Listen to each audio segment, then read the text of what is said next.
अयोध्या के राजा दशरथ एक ऐसा नाम जिनके पास सब कुछ था। धन, दौलत, सम्मान, हर चीज।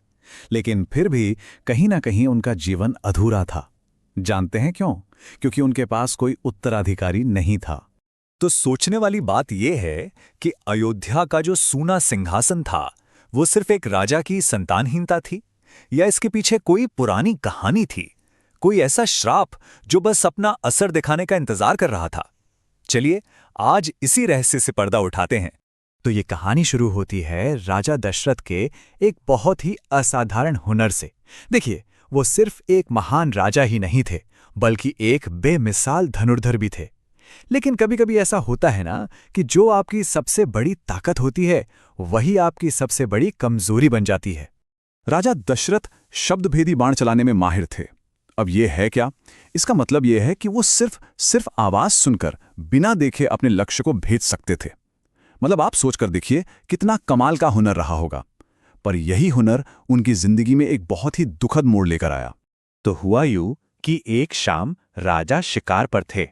सरयू नदी के किनारे से उन्हें एक आहट सुनाई दी। घना अंधेरा था, चारों तरफ सन्नाटा, सिवाय उस एक आवाज के। अब अपने अनुभव के आधार पर राजा दशरथ को लगा कि शायद कोई हिरण नदी में पानी पी रहा है। आवाज बिल्कुल वैसी ही थी जैसे कोई जानवर पानी पीता है ना, वैसी ही गड़गड़ाहट। तो बस उन्होंने अपनी कला का इस्तेमाल किया, धनुष पर बाण चढ़ाया और आवाज की दिशा में तीर चला दिया। लेकिन वो निशाना गलत था, बहुत ही ज्यादा गलत।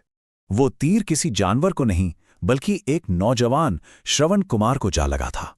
वो बेचारा तो बस अपने अंधे माता पिता के लिए नदी से पानी भर रहा था। एक पल में एक राजा की छोटी सी भूल ने एक पूरे परिवार को तबाह कर दिया।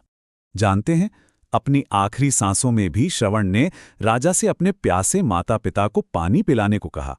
लेकिन जब दशरथ पानी लेकर उनके पास पहुंचे और उन्हें पूरी सच्चाई बताई, तो बेटे के दुख में तड़पते हुए उन माता पिता ने भी अपने प्राण त्याग दिए और जाते जाते राजा को ये श्राप दिया, जिस तरह हम पुत्र वियोग में मर रहे हैं, तुम्हारी मृत्यु भी अपने पुत्र के वियोग में ही होगी।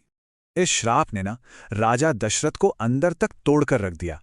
साल बीतते गए और संतान ना होने का दुख उन्हें हर पल सताता रहा। लेकिन कहते हैं ना, जहां इंसान की कोशिशें खत्म होती हैं, वहीं से कोई दिव्य रास्ता खुलता है। राजा को इतना परेशान देखकर उनके कुलगुरु महर्षि वशिष्ठ उन्होंने एक उपाय सुझाया। उन्होंने राजा को पुत्र कामेष्टि यज्ञ करने की सलाह दी। ये एक ऐसा विशेष अनुष्ठान था जो संतान प्राप्ति के लिए किया जाता था। और देखिए, ये कोई साधारण यज्ञ नहीं था। सबसे पहले इसे कराने के लिए महान ऋषि ऋष्यशृंग को बुलाया गया। फिर पवित्र मंत्रों के साथ यज्ञ की शुरुआत हुई। इसके बाद तो एक चमत्कार हुआ।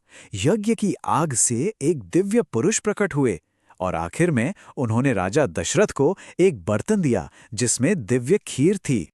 वो जो दिव्य खीर थी ना, वही अयोध्या के भविष्य की चाबी थी। राजा दशरथ का सालों का इंतजार अब बस खत्म होने ही वाला था। अब देखना ये था कि ये प्रसाद कैसे बंटता है।